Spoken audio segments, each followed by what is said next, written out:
जय हिंद। देखिए 2 अगस्त को मोदी जी ने एक नया प्लेटफॉर्म चालू किया पेमेंट के लिए जिसका नाम है ई रूपी। ये यूपीआई की तरह ही काम करेगा लेकिन एकदम यूनिक होगा, इससे चोरी नहीं हो पाएगी, जिस काम के लिए दिया जाएगा वही होगा। आखिर ये वर्क कैसे करेगा इसको समझते हैं, बड़ा सिंपल सा चीज है ये वर्क कैसे करेगा। देखिए जो ई रूपी आया है वो एक्चुअल में ई रूपी ना होकर वो यूपीआई का ही एक एडवांस वर्जन है। देखिए यूपीआई के आगे ई रूपी कर दिए, अब यूपीआई है वो अलग टॉपिक की चीज हो जाता है। तो देखिए इसका जो शुरुआत हुआ है 2 अगस्त 2021 को हुआ है और यूपीआई जो था बहुत पहले से चल रहा है, 11 अप्रैल 2016 से ही चल रहा है। इन दोनों को बनाया है हमारी एनपीसीआई ने। ये क्या चीज है एनपीसीआई? इसको होता है national payment corporation of India. यही देश में जितना भी पेमेंट होता है, आप ट्रांसफर कैसे भी करते हैं पैसा वगैरह, इसी को ये सारा चीज कंट्रोल करता है। इसे कहते हैं, इसी के अंडर सब आते हैं, इसलिए इसे अम्ब्रेला कहते हैं, मतलब इसी के छतरी के अंदर सब आते हैं एनपीसीआई के अंतर्गत। अब ये कैसे काम कर रहा है समझिए ध्यान से इसको।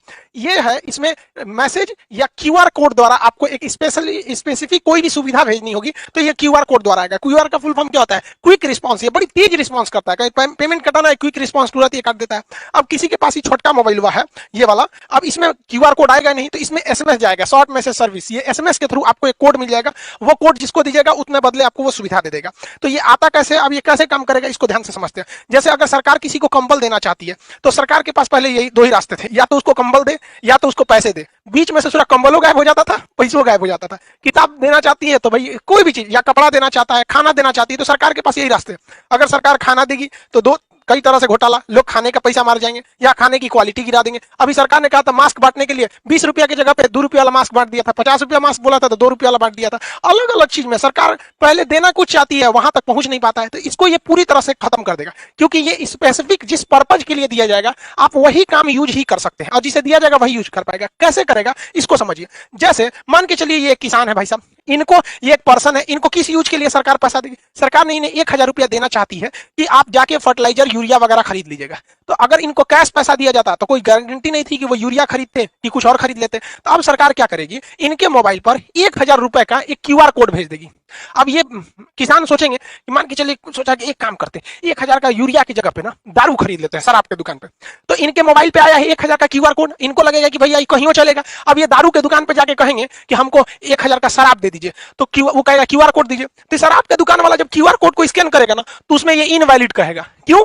क्योंकि इस सब के पीछे खड़ा है एनपीसीआई। एनपीसीआई जो है इसने शराब वाले को ये वाला क्यूआर कोड का एक जुड़वा भेजा ही नहीं है। मैच करेगा तब ना पेमेंट होगा, इसने भेजा ही नहीं है। इसने किसको भेज रखा है? भारत में जितने भी यूरिया के दुकान वाले हैं उनके पास भेज दिया है यहाँ पर। यानी ये क्यूआर कोड अगर इन्हें यूरिया या फर्टिलाइजर खरीदने के लिए दिया गया है तो एक ही साथ एनपीसीआई क्या करता है, एक इनके मोबाइल पे भेजता है और एक सिस्टम में अपलोड कर देता है किसके? फर्टिलाइजर यानी यूरिया वाले के पास। तो यानी ये वाला क्यूआर कोड ये हिंदुस्तान में कहीं भी जाएंगे यूरिया वाले के पास मैच कर जाएगा, बाकी ये किसी को दिखाएंगे मैच नहीं करेगा। तो देखिए इनको 1000 का यूरिया भी मिल गया, आई चाह के भी इसका दूसरा यूज नहीं कर सकते। जैसे मान के चलिए बाबा है, इनको 2000 रुपए का इलाज कराने के लिए सरकार ने पैसा दिया कि भैया आप जाइए 2000 रुपए का इलाज करा लीजिएगा, ये फलाना दवा खरीद लीजिएगा, आपके बढ़ोतरी के लिए काम आएगा। इन्होंने सोचा 2000 रुपया का हमारे पास क्या आ गया है, क्यूआर कोड आ गया है, एक काम करते हैं 1000 रुपया का दवाई खरीदेंगे। पहले चलते हैं पोता के लिए ना खिलौना खरीद लेते हैं, हमारा पोतवा बड़ा हो गया, देख ना सीबीएसई बोर्ड वाला है यहाँ पे, इसके लिए सोचेंगे खिलौना खरीदने के लिए। अब खिलौना के जहाँ पे बिल बनवा लेंगे और कहेंगे देखिए हमारे पास 2000 का क्यूआर कोड है, आप इसी में से काट लीजिए, बस लो। खिलौना के दुकानिया वाला उस पर क्यूआर कोड को स्कैन करेगा ना तो कहेगा इनवैलिड। काहे? ये भैया ये बैठल है कौन? एनपीसीआई। ये बहुत होशियार है, जैसे ही सरकार क्यूआर कोड देती है तो 2 को देता है, एक वही बाबा को देगा और जो दवाई इनको लेना है उस दवाई वाले के पास भेज देगा। इसका मतलब इनका 2000 का क्यूआर कोड इसका जो जोड़ा है मैच करेगा तभी ना जी। जैसे ताला चाबी मैच करना चाहिए कि नहीं करना चाहिए, तो इनका जोड़ा जो मैच करेगा दुनिया के किसी चीज से मैच नहीं करेगा, वो जब भी मैच करेगा तो दवाई वाले से मैच कर जाएगा। अब ये जाएंगे 2000 रुपये जहां दवाई वाले को देंगे वो स्कैन करेगा, धड़ाक से हो जाएगा। यानी ये क्यूआर कोड जो एनपीसीआई देगी ई रूपी के तहत वो जोड़ा में देगी, एक आपको देगी एक दुकान वाले को। इसीलिए कहता है जिसको देगी वही यूज करेगा और जिस काम के लिए देगी वही काम कर सकते हैं। एक और एग्जाम्पल समझते हैं। मान के चलिए आजकल एजुकेशन में महिलाओं को एजुकेशन बहुत जरूरी है, तो महिला एजुकेशन के लिए बबनी को पैसा दिया गया कि जाओ तुम 5000 का किताब खरीदो, तुम पढ़ोगी देश आगे बढ़ेगा। तो 5000 रुपए की किताब के लिए इनके पास क्या भेज दिया गया? क्यूआर कोड भेज दिया गया, क्विक रिस्पांस, तुरंत इनको पैसा मिल जाएगा। ये सोचेगी, सोच रहा 5000 की किताब खरीदने से अच्छा है ना चलते हैं ब्यूटी पार्लर में मेकअप करवा लेते हैं। मेकअप में बहुत पैसा लगता है, कुछ पोत देती हैं सब, एगो झाड़ू रख ले रहती है छोट साइज का, अखिया उठा देती है, ऐसे छज्जा जैसे बना देती है सब। तो मान के चलिए मेकअप करा लेगी। अब मेकअप करीला के बाद कहेगी देखिए हमको मोदी जी ना 5000 रुपया का क्यूआर कोड दिए, आपको पैसा चाहिए ना, लीजिए स्कैन कीजिए।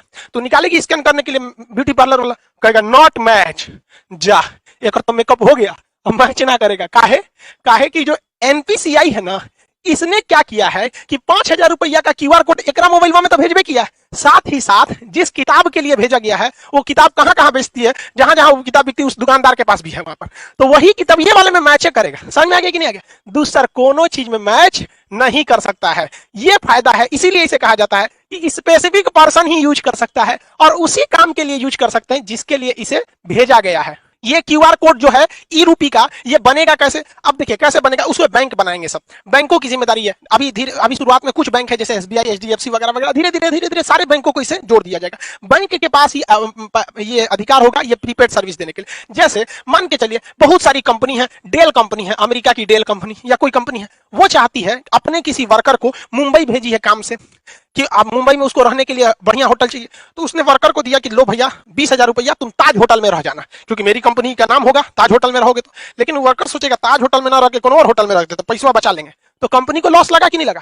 तो अब कंपनियां क्या करेंगी, धीरे धीरे जब ये एडवांस होगा तो वो क्या करेगा, डेल कंपनी किसी बैंक को कहेगा कि हमको 20,000 रुपया का ताज होटल का एक कूपन दे दीजिए, क्यूआर कोड दे दीजिए। तो 20,000 का देगा तो कुछ अपना चार्ज भी लेगा, 20,000 का देगा तो अब बताइए ये आदमी जो कंपनी थी या सरकार थी उसने कूपन बनाने को दिया, तो ये बैंक किसको रिक्वेस्ट भेजेगा? एनपीसीआई को। ये 1 सेकंड के अंदर अंदर इसको कोड बना के दे देगा। एनपीसीआई 3 को कोड बनाएगा, पहला एगो रखेगा अपने पास कि भाई दी में कोई विवाद हो गया तो हम मैच कर लेंगे, एगो उस वर्कर बाकी बैंक को दे देगा, तो बैंक किसको देगा? एगो वर्कर को कि हाँ भैया ले जाइए आप ताज होटल में रुकिएगा। एगो स्कैन करने के लिए कहां चल जाएगा? ताज होटल के पास। अब लो तुम ओबराय होटल में लगाओगे, किसी और होटल में लगाओगे, वो सुनबे नहीं करेगा। क्यों? क्योंकि एक जोड़ा उस कर्मचारी के कहां पे था? वाउचर में दिया गया था मोबाइल में स्कैन करने के लिए। एगो किसके पास था? ताज होटल के पास, और एगो किसके पास है? एनपीसीआई के पास, कि बाद में कोई विवाद हो जाएगी ना मैच नहीं कर रहा है और कंपनी कहेगी ना ताजे होटल का ही है मैच क्या नहीं करेगा, तो ये सुलझा सके। समझ में आ गया? इसके अलावा एगो ये अपने पास इसलिए रखता है कि मान के चलिए इसने भेजा और कर्मचारी आया ही नहीं, 1-2 साल तक नहीं आया, तो बाद में वो वाउचर बर्बाद नहीं होगा, तो एक फिक्स टाइम के बाद एनपीसीआई कहेगा उसे ताज होटल में जाइए, नहीं रहा 2 साल हो गया, एक काम कर जिसका है पैसा वापस कर दे, लो भैया। तो इतना वेल डिसिप्लिन हो जाएगा ये चीज जिसका कोई हद नहीं। अब सरकार पहले याद कीजिए, पहले राजीव गांधी जब प्रधानमंत्री हुआ करते थे उस समय की बात है, वो कहते थे 100 रुपया भेजती है सरकार तो 55 रुपया पहुंचता है। अब बताओ भाई, अब तो इसमें टेक्नोलॉजी का है, 100 रुपया भेजेगी सरकार तो 100 रुपया पहुंचेगा, और जो चीज काती भेजेगी वही चीज में पहुंचेगा, क्योंकि उसका जोड़ा 3 को बनाया है। एगो एनपीसीआई रखा है, एक जिसके लिए आपको भेजा है, दूसरा जहां स्कैन करेंगे वहां पे। अब जैसे मान के चलिए किसी को, अब अपने इतना तो समझ ही गए, अभी सरकार ने कुछ मंत्रालय को इसमें किया है, आगे जाके सारी चीजों को इसी से जोड़ दिया जाएगा, वही काम ही आ सकता है।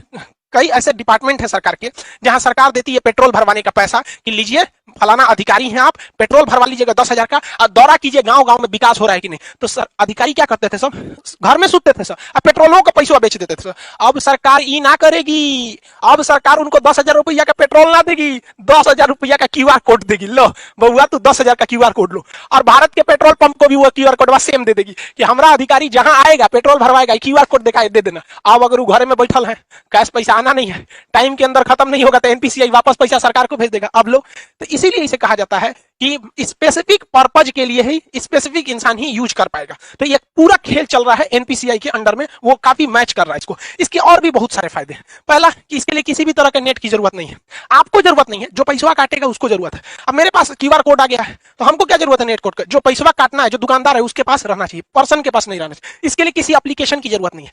पहले आप पेमेंट पैसा देते थे यूपीआई के थ्रू या किसी के थ्रू, तो आपको कोई ना कोई, चाहे गूगल पे रखिए, पेटीएम रखिए, भीम रखिए, फोन पे रखिए, अब बड़ी ज्यादा था ससुरा पेमेंट टाइप, तो कोई ना कोई एप्लीकेशन की जरूरत है। ऐसा कोई अभी एप्लीकेशन की जरूरत नहीं है, आपके मोबाइल पे क्यूआर कोड आ जाएगा, रजिस्टर मोबाइल। दूसरा, इसमें किसी भी तरह के रजिस्ट्रेशन की जरूरत नहीं है। अभी क्या है, कोई मोबाइल से करना चाहता है तो फोन पे डाउनलोड कर लेगा, ले ससुरा केवाईसी नहीं है, रजिस्ट्रेशन नहीं है, 20 गो झमेला है, इसमें कोई रजिस्ट्रेशन की जरूरत, कोई लिमिट भी नहीं है, कितना का क्यूआर कोड बनाना है कितना, कोई दिक्कत नहीं। अभी ये शुरुआती फेज में, आने वाले 4-5 साल बाद ये बहुत ही ज्यादा बढ़ जाएगा। एक वक्त था, आज से 10 साल पहले लोग एटीएम यूज करने नहीं जाते थे।